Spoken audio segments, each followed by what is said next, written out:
Naitay Kapuso, pairan po ng 20 minutes ang inyong hapon. Ako po si Boy, and welcome to Fast Talk with Boy Abunda. Sa lahat po ng kasama natin sa Facebook at YouTube, sa lahat ng nakikinig po sa DZBB, welcome to the program. Merry Christmas! Hinihingal po ako. It's December 27, at ngayong hapon po ay trending issues, topics ang ating tatalakayin at pag-uusapan, trending topics of 2024. At kasama ho natin ang isang kaibigan na napakaraming alam. Ang ating pambansang kuya. Naitay Kapuso, please welcome Kim Atienza.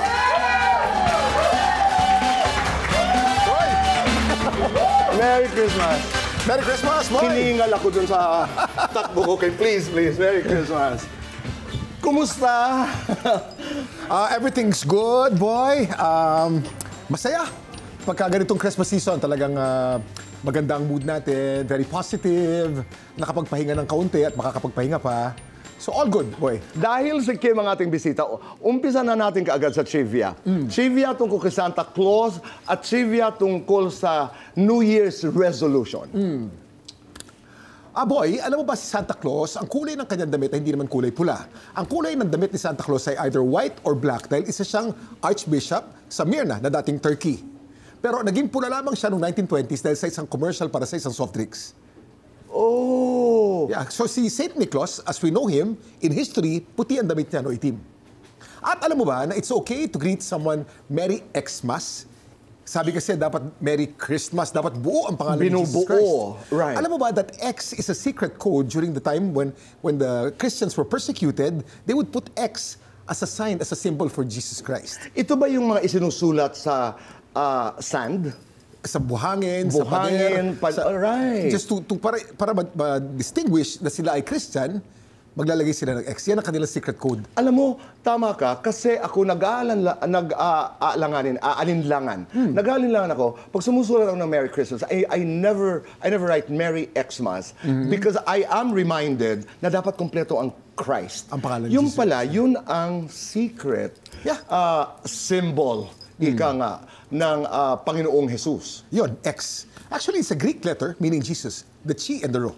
Okay. X is Jesus. P at saka yung X, hindi ba? Dami X is nating Jesus. natututunan. Trivia naman tungkol sa resolution tuwing New Year. Gumawa ng pag-aaral that ang mga New Year's resolutions, siguro mga 20% lamang ang nasusunod. Kadalasan ay hindi nasusunod. So it's better not to make a New Year's resolution, just do it. Ako para sa akin yan, ha? But to some people, a resolution will start the year right dahil meron kang goal. Pero ako, just do it. Wala nang resolution na lang. Makes a lot of sense. Kumusta ang Pasko na ang kinagisnan ay, a life of privilege? Napaka-blessed ng mga anak ko because they're more privileged than I was privileged. Talaga? Ako naman, gumanda ang buhay ko dahil asawa ko si Feli. Feli's more privileged than I was. And then, medyo maganda ng buhay namin later on in my life when I was a teenager. But growing up, these were the times of martial law. At ang tatay ko was jobless that time. So lumaki ako sa San Andres Bukid. That one I know, but kailangan malaman ng ating mga kaibigan. Napakasimple ng childhood ko noon. Laki ako sa Esmeralda Street at Amatista Street sa San Andres Bukid. Ang nilalaro ko yung mga laro ng... Laki ako sa kalye. At enjoy ako sa kalye. Pagka Pasko, lahat ng mga pamasko ko, inipon ko yan. Sasakay ako ng jeep, pupunta ako Cartimar. Bibili ako ng alagang hayop. O kaya pupunta ako sa Quiapo at bibili ako ng kaset. Yan ang mga simple joy ko. Pag-usapan na natin ngayon, ang ilang mga trending topics po, medyo nahuhulog madalas itong aking kapa. Kasi walang kamay, boy. Mga trending issues noong 2024. Umpisa natin, Kuya Kim, doon sa kontrobersiya na kinasangkutan ni Carlos Yulo, ang ating Olympic medalist, at ang kanyang ina na si Mrs. Angelica Yulo. Bago pa ito nangyari, nagkaroon na ng debate sa social media kung hanggang kailan ba dapat o hanggang saan ba dapat makialam ang mga magulang sa buhay ng kanilang mga anak. Buhay meaning pag-ibig, pera, hanap buhay, at marami pang. Ang sa akin, dapat giyahan natin ang gusto. At dapat ang paggiya natin medyo, kahit medyo harsh, bago mag-18. Pag nag-18 ng anak mo, then we can only guide them and tell them what to do. but not force them to do what they should do. That's your opinion, but that's very American. Oh, very American eh. Oo. Ang sa akin naman, kung maganda ang relasyon ng nanay at ng anak, magmula ng bata pa, things will come naturally. The kids will support the mom, and the mom will support the kids very naturally without Agree having to ako doon. force anyone to support, lalo na financially.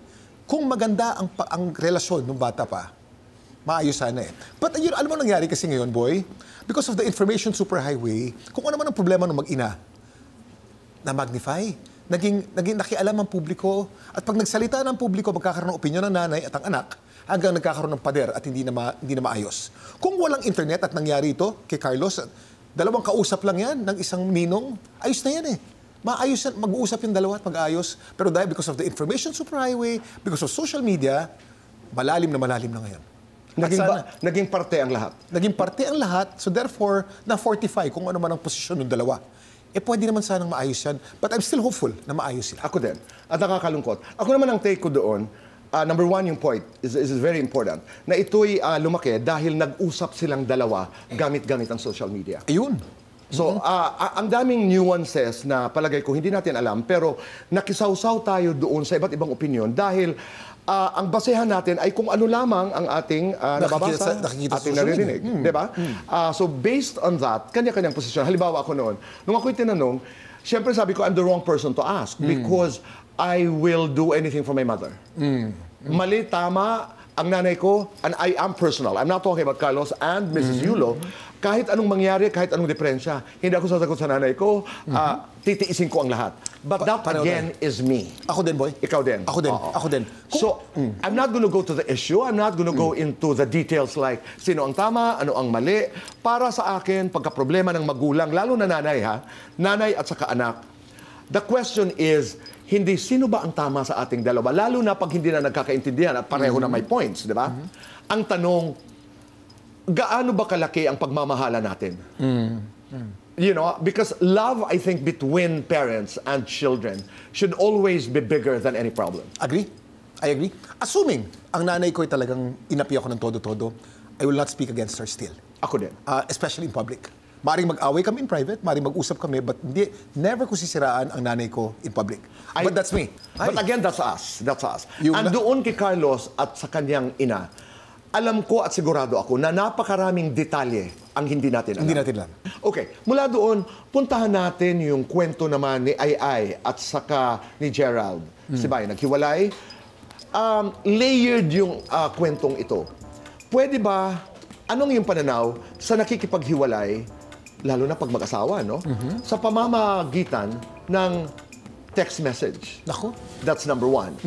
Number two, because I remember the text message, hindi na kita mahal,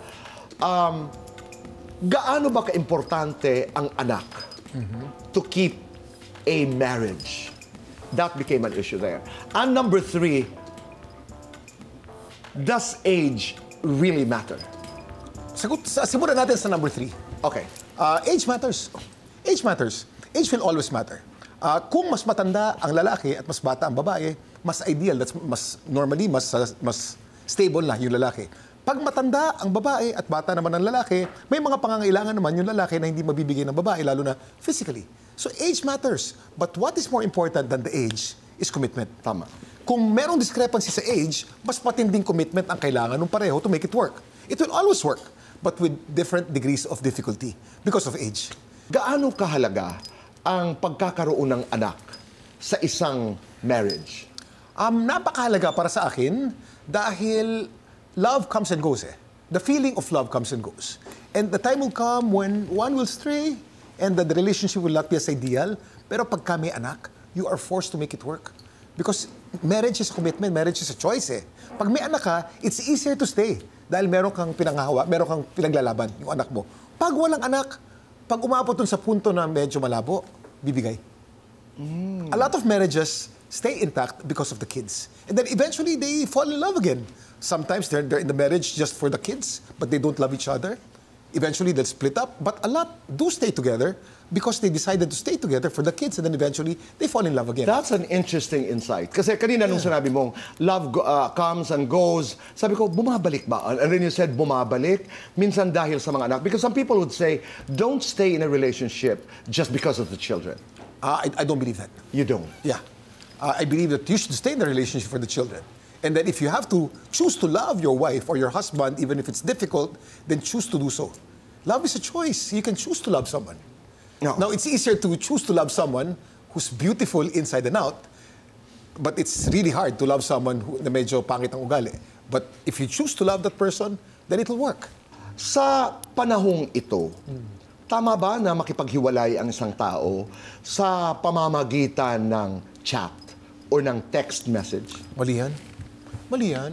Dapat naman face-to-face naman. Napakasakit. Alam mo kasi pagka-chat o kaya text, mas masakit eh. Wala kang makitang emotion. So minsan yung sinabing doon sa text, that's magnified 10, 20, 30 times more. Dahil hindi mo nakikita ang mukha sa pagkasabi. Mas maganda kung saktan mo ko nang magkaharapan tayo at magkaalaman tayo. Pag tinext mo sa akin, mas masakit yun at ang feeling mo talagang parang nababastos ka. Doon naman ako 100% agree. Mali yun. 2024 Naitay Kapuso may be remembered by some as the year of the screenshots. Pero ang katanungan ito, sapat ba ang pain, ang sakit, para maglabas ang isang tao ng isang resibo, ng isang ebidensya na halimbawa nagkasala ang kanyang partner? Yan ang susunod nating issue na trending topic noong 2024 na ating tatalakayin sa pagbabalik po ng Fast Talk with Boy Abunda. Kami nagbabalik po dito sa Fast Talk with Boy Abunda. Kasama pa rin po natin si Kuya Kim. And happy birthday, Demi Enotalio. Birthday ni Demi. Kuya Kim, let's do Fast Talk. Okay. We have 2 minutes to do this and our time begins now. May alam, may pakialam. May alam. Maalam, malaman. Malaman. Kimchi. Kimchi. Motor, bike. Motor. Crossfit, cross-stitch. Crossfit. Healthy, wealthy. Healthy. Pogi, sexy. Sexy. Sexy bod, dad bod. Sexy bod. What makes you sexy? Sexy bod. Sex is part of your body. Of course. Best thing about social media. Expression. Worst thing about social media. Too much expression. Your best asset. My brain. Your worst trait. My temper. Guilty or not guilty? May iniiwasang artista. Guilty. Guilty or not guilty?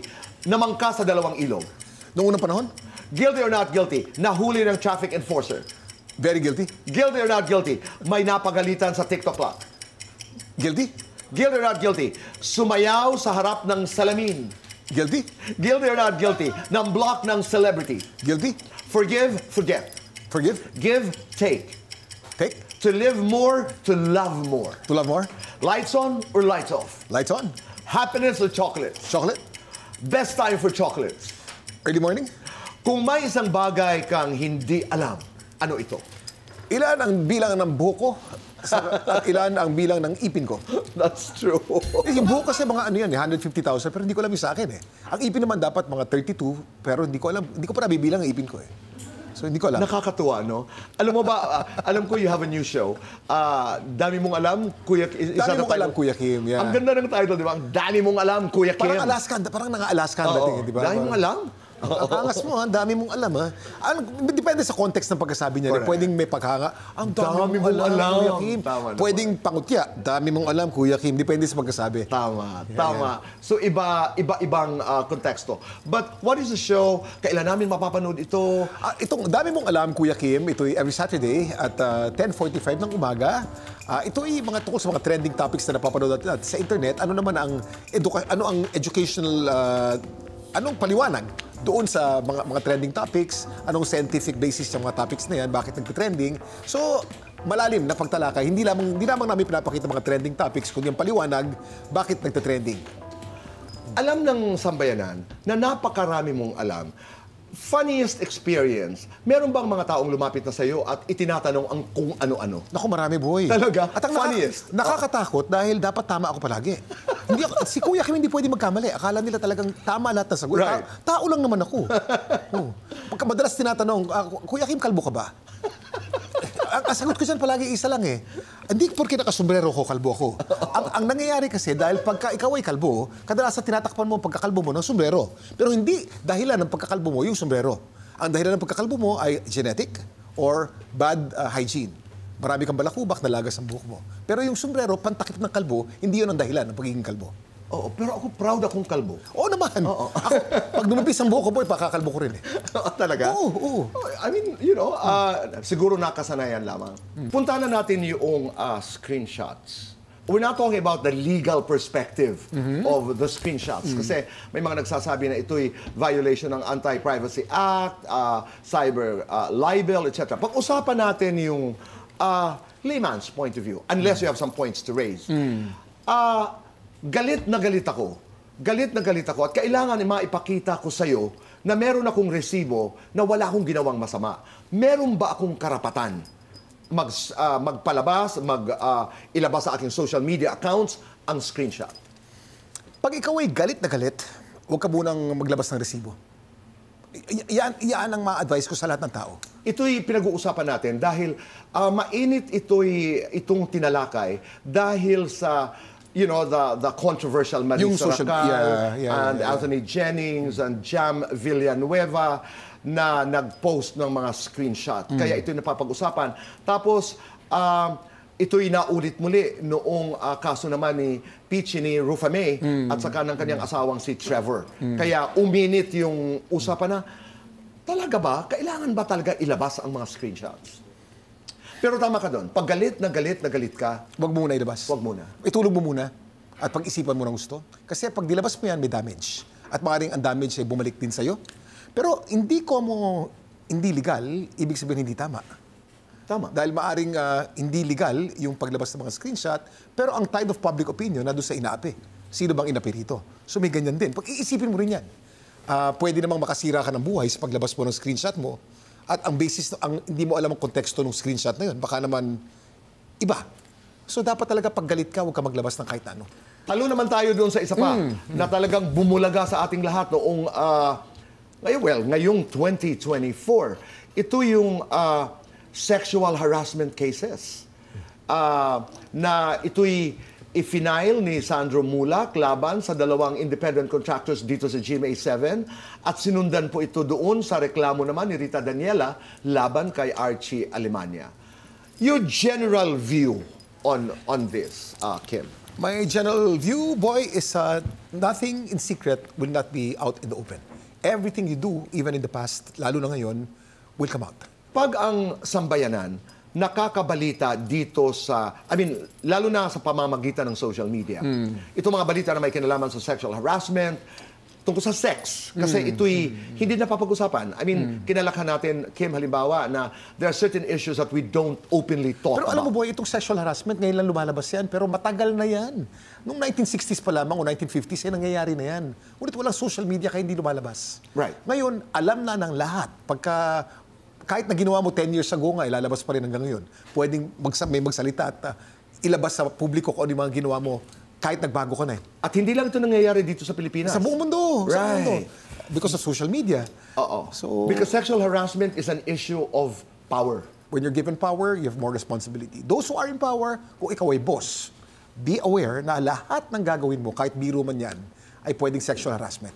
So pag tayo ang may power, dapat mas maingat tayo kaysa dun sa mga walang power. Thank you for saying that. What do you look forward to in 2025? Well, boy, I'm so blessed because it's my 20th year on television.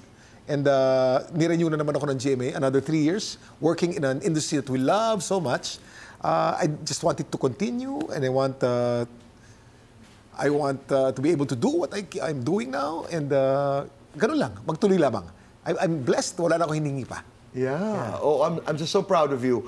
Alam naman ng marami siguro ito that Kim is one friend I truly respect. I mean, Kilala he's mo one of ako my closest bago- friends, Yeah. even if I don't see him every day. At bago pa ako naging nasa TV, talagang magkaibigan na tayo at matagal na kitang iniidolo at matagal ko nang nais marating ang industriya mo. Eto, nandito na ako at 20 taon na. And I'm just so proud of you. And ang hindi siguro alam ng marami ay, alam mo, Romel is the, he's very involved. Our director is involved in AOS.